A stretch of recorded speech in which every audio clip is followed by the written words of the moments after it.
The night the stars changed, no one understood what they were looking at. Across the galaxy's spiral arms, from the desert worlds of the Kolar Dominion to the cloud-wreathed citadels of the Valon frontier, life paused as if the universe itself had exhaled and forgotten to breathe again. Every species, those with eyes, those with sensors, those who perceived light as vibrations in their skin, felt the same jarring distortion ripple across the fabric of their skies. It started as a shimmer, a quiver in the constellations, like heat haze rising from metal. Astronomers panicked first, detecting gravitational anomalies that made no mathematical sense. Stars appeared to drift out of alignment, bending like reeds in a cosmic tide. Planetary defense networks went from idle to full alert in a single, terrified heartbeat. Then the shimmer widened, stretched, and tore open reality like a curtain pulled aside by a giant, unseen hand. At first, it looked like a mirage, too perfect, too impossible to be anything real.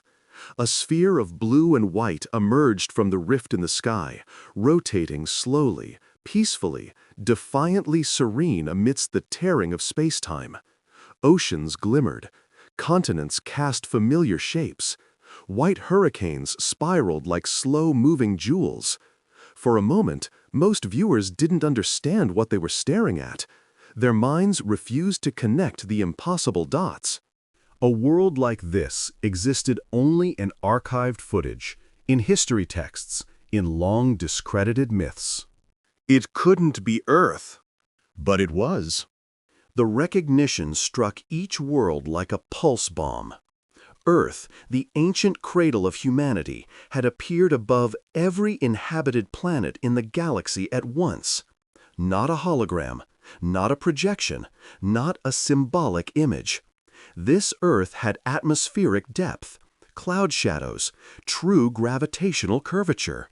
Its oceans reflected alien suns in real time. Its storms churned with impossible synchronized meteorology, as though every storm across the entire planet was frozen in a single moment of eternal motion. It was not just visible, it was present. Within minutes, traffic across every communication band surged into frantic overload. Civilian channels filled with terrified screaming and disbelief. Military networks scrambled to trace the source of the phenomenon, only to discover it had no traceable origin, no energy signature, no quantum fingerprint, no foreign broadcasts. As if the planet had been placed there without moving through the space between, as if it had simply decided to be. The Eridanic theocracy declared it a cosmic omen. The Threxan hives prepared for war. The Federation of Outer Rims initiated full evacuation protocols for all border colonies, convinced an extinction-level threat was imminent. No one could interpret an entire planet appearing in their sky as anything less than a declaration, even if they didn't yet know what kind. On the world of Myrrh, an elderly scholar whispered a line from humanity's oldest myths. When the first home rises, the wanderers return. His students dismissed it as senile rambling, but deep inside, every soul in the galaxy felt something they could not name, a shiver of recognition, something ancient and instinctual, as if the universe itself remembered a truth their civilizations had forgotten. Then the skies brightened again. A flare erupted from the Earth above each planet.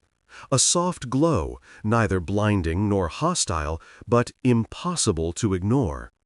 Communication devices, biological, artificial, neural, lit up simultaneously.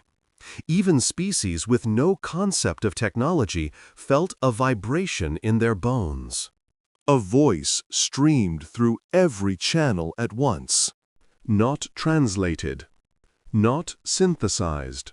Not modulated. A human voice, unmistakable and calm, carrying an authority that reached through fear and silence like a hand pressing against the heart. We are coming home. 4 simple words, yet they struck harder than any declaration of war. Empires that had never feared anything shook. Civilizations that had risen to power after humanity vanished felt the weight of a ghost returning to claim its shadow. Those who once conspired against Earth felt their crimes crawl back from historical graves. Those who revered humanity as legend fell to their knees. And across the silent void between the stars, something else stirred. Something vast, something veiled, something waiting just beyond what eyes could see. As the illusion of Earth hovered impossibly serene above every world, as the words repeated in a whisper of cosmic inevitability, the galaxy understood one thing with absolute clarity. Humanity, long thought extinct, erased, a footnote in ancient wars, had not died. Humanity had ascended, and whatever they had become in their millennium of absence was returning. Not as wanderers, not as survivors, but as beings who could place a planet in every sky without lifting a weapon. Panic spread through the galaxy with a speed no war fleet had ever achieved. Every species, from the cold-blooded strategists of the Card Dominion to the crystalline philosophers of the Kaltir, demanded answers no one could give. Science clashed with theology. Military intelligence fought with government officials, and every attempt to explain the impossible only deepened the dread. For the first time in living memory, every major power convened emergency councils simultaneously, not because they wished to, but because none dared face this alone. On the orbital citadel of Vexorum Prime, the High Assembly gathered in a chamber lined with glowing data mirrors. Tens of thousands of holographic feeds projected Earth, the Earth, floating above their world, serene and silent. The delegates argued with increasing desperation. Some claimed it was a weapon. Others insisted it was the return of an extinct species. A few whispered the possibility that humanity had never been extinct at all, merely hiding, watching, growing. The assembly commander silenced them with a gesture as a new image crackled onto the central feed, a Kaltir observatory scan. The crystalline observers were unmatched in deep spectrum analysis, and their latest scan sent a cold ripple through the council. The Earth above Vexorum was not a hologram. It was not even an illusion. It was a full-scale physical object, complete with atmosphere, oceans, tectonic structure, and a gravitational field that should have destabilized the planet it hovered above. And yet, their gravitational readings remained unchanged. Earth occupied space without occupying weight. As if the planet were real and not real at once. As if it existed in two places simultaneously. As if space itself had been rewritten to accommodate it. The implications turned the chambers silent. The physics were impossible. The technology unfathomable. Even the most advanced civilizations of the galactic core had never bent space-time at this scale. Doing so for a single planet was already beyond comprehension. Doing so for every star system at once was equivalent to rewriting the geometry of the universe. The delegates trembled within their shimmering robes as they realized the truth. No empire, no coalition, no council, no god they worshipped could do this.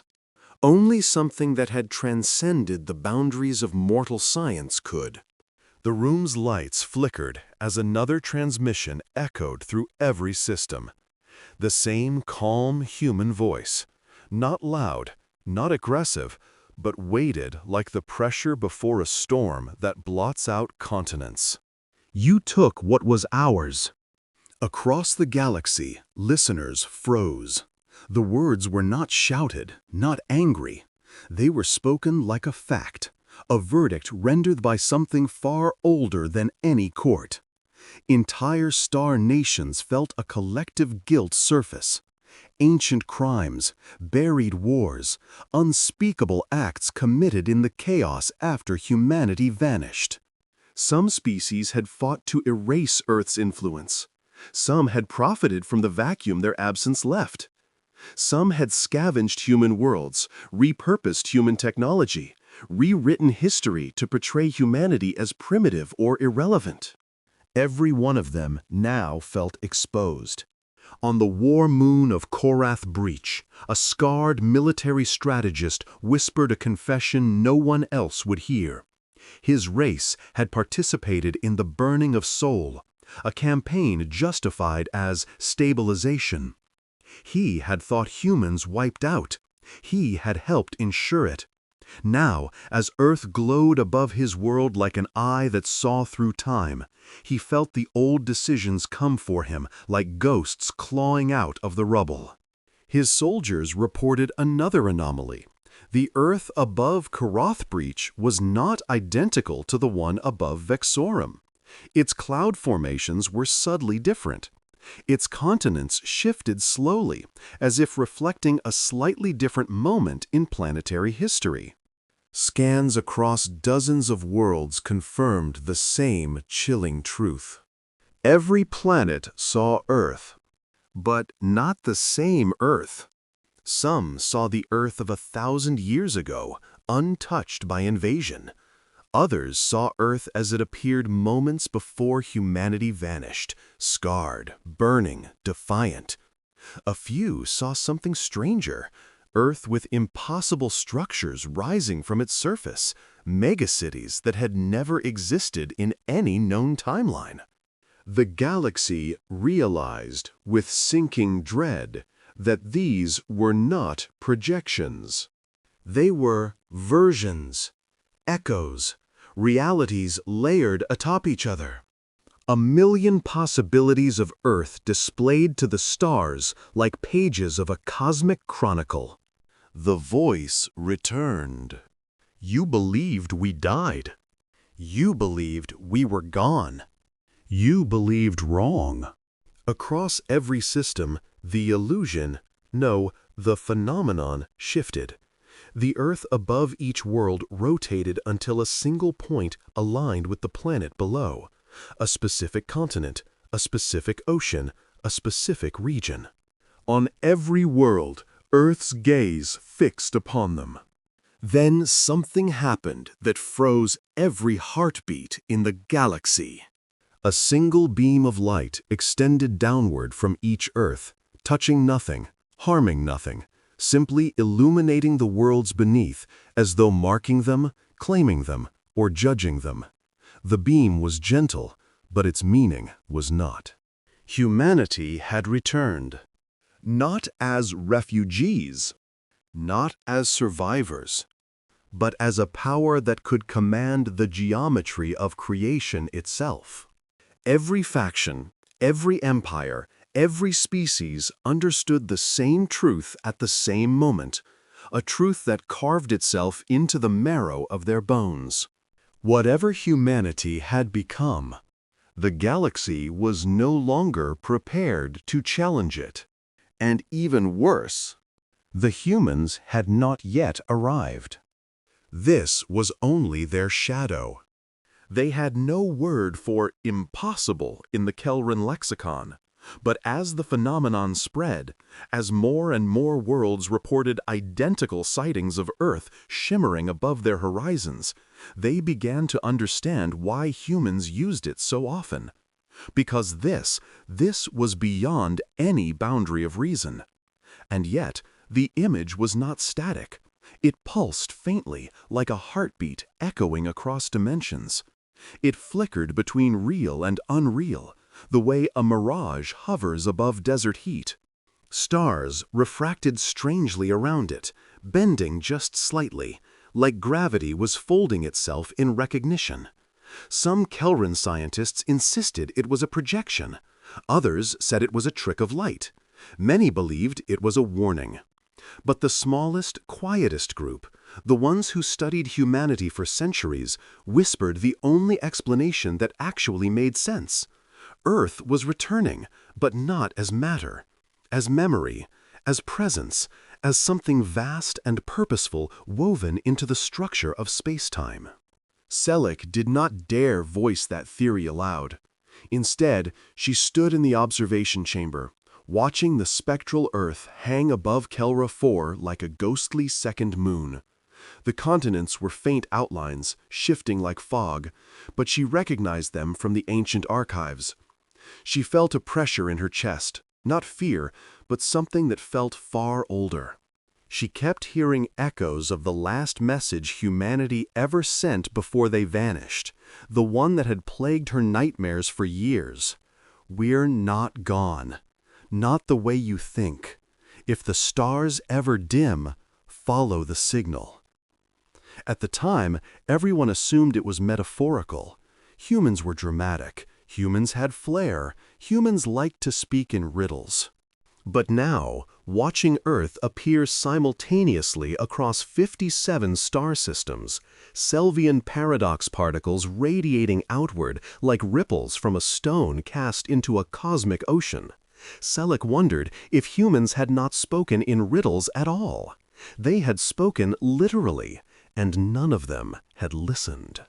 Across the galaxy, panic and hope waged war in equal measure. The Dominion fleets locked down their borders, terrified that humanity's return would undo their fragile control. On the desert world of Raskor, pilgrims fell to their knees, declaring the apparition a divine revelation. On the crystalline station of Vex Prime, scholars scrambled to decode the spectral halo around the Earth projection, discovering patterns, pulses, harmonics, messages encrypted in the very flicker of its form. And deep inside the quantum arrays of the Velos Union, ancient AI oracles awakened from centuries of silence, whispering a single phrase: "The origin returns." Selleck watched it all unfold in the global feeds. Her claws drummed against her desk. Her throat tightened each time she saw the spectral Earth flicker.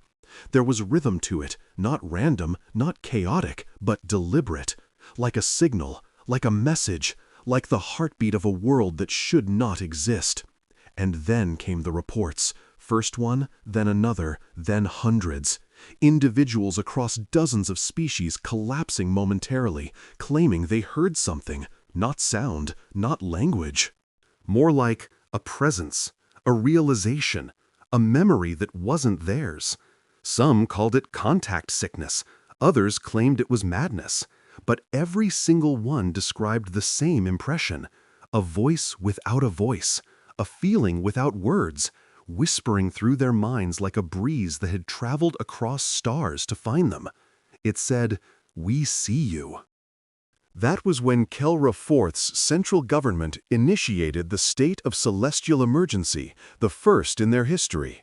Civilian transport suspended, orbital stations sealed, research teams ordered to stand by.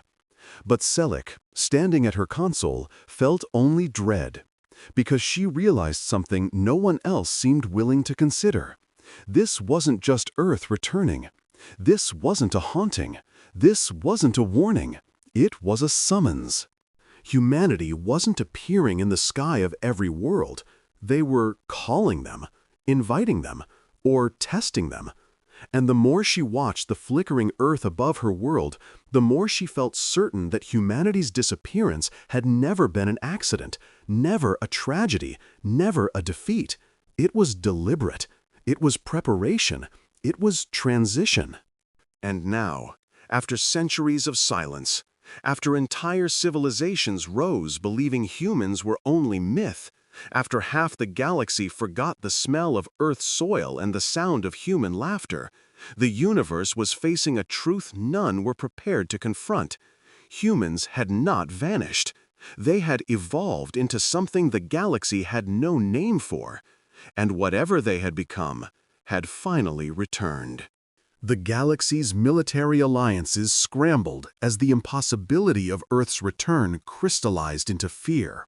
Fleets that once projected dominance now drifted like frightened shoals, their captains struggling to comprehend a force that had not yet even touched their space, but already claimed it. In the orbital command hub of the Valen Concorde, Admiral Kellstrom pounded her claws against the console, watching the gravitational anomalies ripple outward from the spectral Earth. Every sensor, every probe, every quantum array reported impossible readings, energies that did not conform to the laws of physics, distortions that suggested manipulation of space-time itself, pulses of harmonic resonance that aligned with the rotational periods of multiple worlds. The calculations broke their supercomputers. The most advanced AI units emitted recursive error codes, looping in endless attempts to explain the inexplicable. "Commander," Kellstrom hissed, her voice a mixture of rage and disbelief.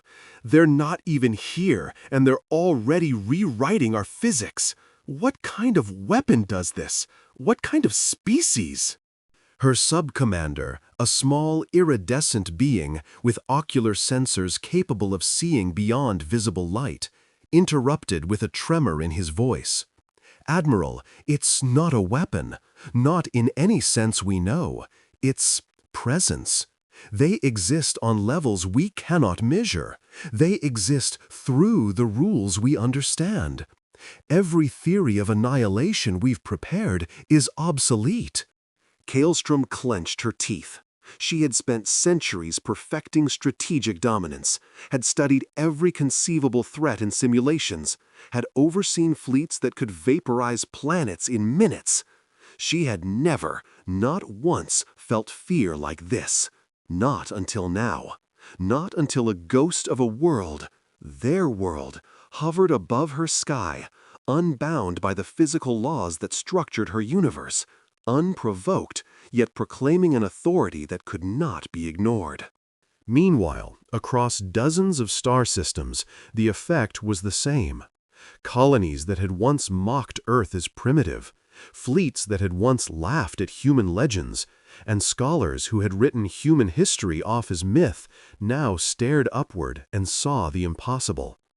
On the ice-shrouded planet of Tylerus Prime, a young historian named Marvek felt her knees buckle as the spectral Earth hung above her city.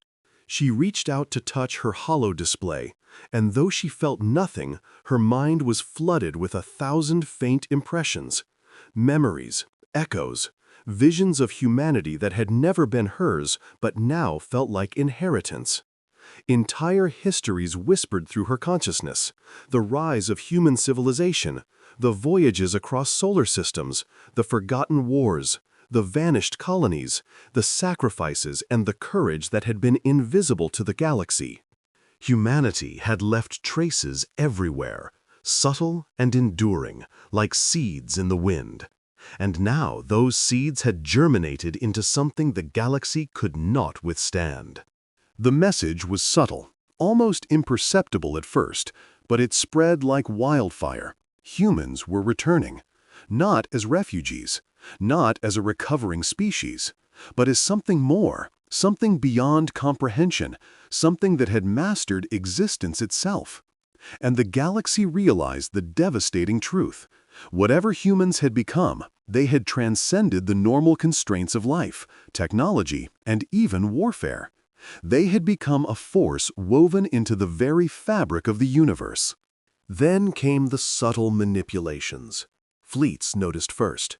Ships drifting in orbit reported impossible alignments, as if Earth's presence subtly shifted gravitational constants. Entire solar systems noted slight perturbations in orbital mechanics. Energy fields seemed to pulse with a cadence reminiscent of heartbeat rhythms synchronized across light years. Sensors interpreted it as a message, an unspoken assertion that every world, every civilization was under observation. And across the galaxy, the whispers began. They see us. They know us. On the planet Sorlath, a coalition of the galaxy's leading military tacticians convened in secret. They pored over data from multiple Earth sightings, trying to reconcile the physics-defying phenomena with known military strategies. Yet every model failed, every calculation collapsed. The Earth above Sorlath and every other world acted as if it were alive, shifting, adapting, testing. One strategist, a veteran of a dozen interstellar campaigns, muttered under his breath, "It's not a fleet. It's not a weapon. It's thought. They fight with thought." The realization struck like a meteor storm. The humans had weaponized existence itself. Every empire, every council, every species understood it simultaneously, in a shared, primal recognition that cut through centuries of politics and propaganda. Humans were not just returning, they were reclaiming the universe on their own terms, defining rules that no one else could follow or oppose. And then, as if to demonstrate the point, the spectral Earth pulsed again. The light streaming from it did not merely illuminate planets, it seemed to touch the minds of every living being simultaneously, filling them with a clarity, a recognition of scale, of purpose, of their place in a narrative they had not understood. The stars themselves seemed to tremble under the weight of that silent communication. Admiral Kaelstrom finally spoke aloud, her voice trembling, raw with awe and fear. "They're not just back, they've always been ahead, and we've been blind." The galaxy was silent, yet the silence itself screamed with anticipation. The humans had not arrived in person yet. They had not fired a weapon, they had not sent a ship, they had not uttered a threat. But in that silence, in that presence, in the impossible geometry of a returning Earth in every sky, the message was unmistakable. The galaxy had overstepped. They had underestimated. They had forgotten the very essence of the species they had once mocked, exploited, or written off. And in that moment, the cosmos understood. Humanity was not a participant in the galaxy. Humanity was a reckoning. The council chambers, military fleets, academic sanctuaries, and wandering colonies all felt it. Across the spiral arms, the human message, silent, potent, eternal, resonated with every living consciousness capable of perception. The stars, the planets, and the void between felt it. And for the first time in history, every species knew without question, humanity had returned. Humanity had returned as a power beyond comprehension. And nothing would ever be the same. And then they came. Not in fleets, not in firestorms, not in overwhelming numbers. They came as ideas made manifest, as the culmination of every story whispered about humanity, every legend exaggerated into myth, every warning dismissed as paranoia. Across every star system, the spectral Earth, the impossible echo of humanity, began to shift, folding reality around it until the planet itself seemed to step through dimensions, arriving not in orbit, but within the minds and perception of every sentient being that had ever witnessed it. On Vexorum Prime, Admiral Kaelstrom's fleet was the first to encounter the manifestation. Sensors went wild. Ships experienced anomalies beyond explanation. Propulsion systems decoupled from known physics. Shields folded into themselves. Weapons recalibrated against targets that did not exist yet. And then the Earth appeared in the system itself, solid, real, tangible, yet impossibly vast, as if the laws of scale had been rewritten to accommodate its presence. A single probe sent toward the surface vanished, only to return moments later with data that no sensor could parse. Atmospheric compositions that changed in real time, landscapes that shifted and adapted, and structures that seemed alive, breathing, responding, thinking. The humans themselves emerged, or perhaps they had never left. Figures moved across the planet's surface, indistinct at first, shimmering like reflections in warped glass. Yet as the fleet's optical arrays refined the images, every admiral, every soldier, every observer realized the truth. These were humans, but not as they had known them. They were taller, more luminous, more intricate in form, yet unmistakably the same species that had once walked the planets of Sol. They were evolved, yes, but also conscious of every choice, every action the galaxy had ever made. Every insult, every war, every slight had been noted, catalogued, and remembered. And now the humans were not just returning, they were judging. Across the galaxy, the other civilizations watched in a mixture of awe and terror as similar manifestations occurred. On Raskor, the frozen plains cracked and heaved as spectral cities, impossible in geometry and scale, rose from the surface.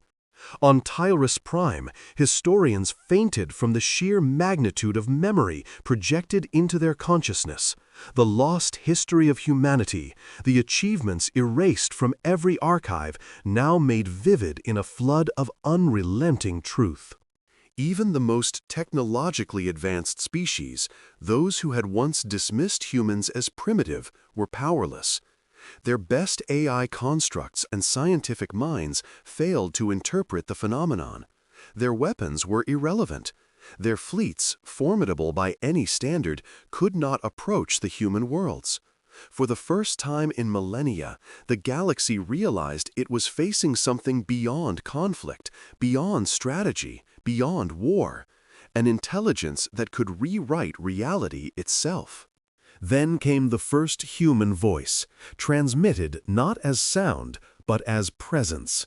Across every system where humans were manifested, every living being felt it, not as a command, not as a threat, but as undeniable truth. You believed we were gone. You believed you could erase us. You believed we could not return.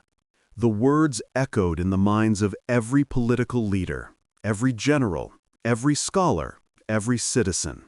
They were simple yet devastatingly effective. There was no debate, no negotiation, no loophole. Every species, every empire, every colony comprehended it simultaneously. Humanity had returned not to ask for peace, nor to seek vengeance, but to assert dominance of a kind no being had ever imagined. And then the manifestation began in earnest. Human constructs, vast and impossibly scaled, moved outward from the spectral Earth. Ships of impossible design, glowing with energy that defied measurement, departed the planet to hover in orbit of nearby systems. Cities, towering and labyrinthine, unfolded like origami across planets, yet each one was perfectly adapted to its environment, harmonizing with ecosystems, weather patterns, and even planetary energy grids. Every world that had once mocked or underestimated humanity now found itself transformed by the simple act of their presence. Civilization was no longer what it had been. The galaxy itself was bending, reshaping, conforming to a species that refused to be forgotten. The Council, the empires, the myriad alliances, all who had ever challenged, mocked, or attempted to erase humanity, felt the full weight of the return. Fleets tried to coordinate, but their commands became nonsensical, their sensors overwhelmed by phenomena that refused interpretation. Communications broke down as every system received the same mental projection. We are here. We always were. We always will be. And in that instant, the galaxy understood the final truth. Humanity had never been subject to the rules of others. Humanity had always defined its own rules. They had never truly been conquered, never truly erased. And now, After millennia, they returned not as victims, not as survivors, but as architects of reality itself. Stars trembled, planets shifted, empires collapsed, not from attack, but from realization. History itself bent to the presence of humans, and the galaxy knew that nothing would ever be the same. In the end, it was not a battle fought with weapons. It was not a war waged in fleets or armies. It was the quiet, inexorable assertion of a species that had been underestimated for eons. Humanity's silence had fallen like a shadow, but their return ignited the cosmos itself. The stars burned brighter in their presence. The void whispered their name, and every civilization, every mind, every being understood. Humanity had returned. Humanity had conquered, not by force, but by essence. And from that day forward, the galaxy would remember, in every corner and every sky, that Earth had never been gone. And those who had tried to erase it had learned, too late, the full measure of what it meant to challenge a species that defined reality.